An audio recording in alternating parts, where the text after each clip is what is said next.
High profile Chetan Agarwal मृत्यू प्रकरणात आता दररोज नवनवीन खुलासे समोर येत आहेत. सध्या या प्रकरणाचा पोलीस कसून तपास करत असून पोलीस तपासात आता आणखी एक धक्कादायक बाब समोर आली आहे.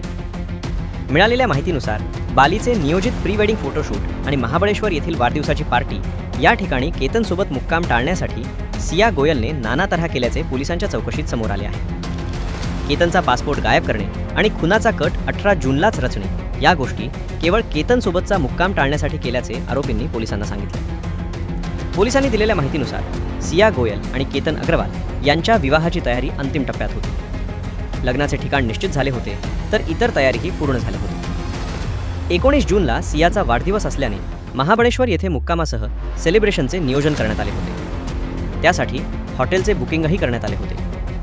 मात्र त्या मुक्कामादरम्यान केतनसोबत एकाच खोलीत राहण्याची वेळ येणार असल्याने सियाने 18 जूनला त्याचा कायमचा काटा काढण्याचा निर्णय घेतल्याचा दावा पोलीस तपासात करण्यात आला आहे. यापूर्वीही 6 जूनला प्री वेडिंग शूटसाठी दोघे बाली येथे जाणार होते. मात्र तेथेही केतनसोबत मुक्काम टाळण्यासाठी सियाने त्याचा पासपोर्ट बॅगेतून काढून खालापूर येथील फूड मॉलच्या स्वच्छतागृहात टाकून दिल्याचा दावा पोलिसांनी केला आहे. त्यामुळे बाली दौरा रद्द झाला होता.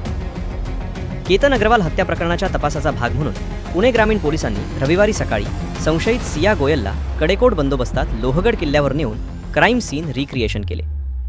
रविवारी सकाळी सुमारे 6 ते 11 या कालावधीत लोहगड किल्ला सर्वसामान्य पर्यटकांसाठी बंद ठेवण्यात आला होता. संशयित सिया गोयलकडून घटनास्थळी प्रत्येक हालचालीची प्रत्यक्ष पडताळणी करण्यात आली. तिने केतनला नेमके कुठे उभे केले, स्वतः कोणत्या ठिकाणी थांबली आणि कथितपणे सहसंशयित चेतन चौधरीला कसा संकेत दिला याची माहिती घटनास्थळी तपासण्यात आली.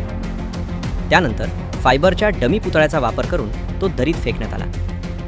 या संपूर्ण प्रक्रियेचे चित्रीकरणही करण्यात आल्याची माहिती सूत्रांनी दिली. पोलीस तपासानुसार केतन अग्रवाल याला संपवण्याचा कट कोंढवा परिसरातील लुल्लानगर येथील एका कॅफेमध्ये झालेल्या बैठकींमध्ये रचण्यात आला होता.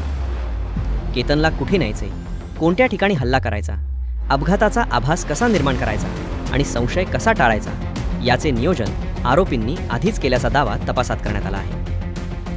18 जूनला रोजी सिया गोयल केतनला लोहगडावर घेऊन गेली होती, तर चेतन चौधरी आधीपासूनच तेथे उपस्थित होता.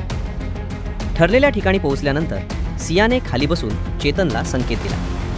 त्यानंतर चेतनने मागून येत केतनला दरीत ढकलल्याचा आरोप पोलिसांनी केला आहे.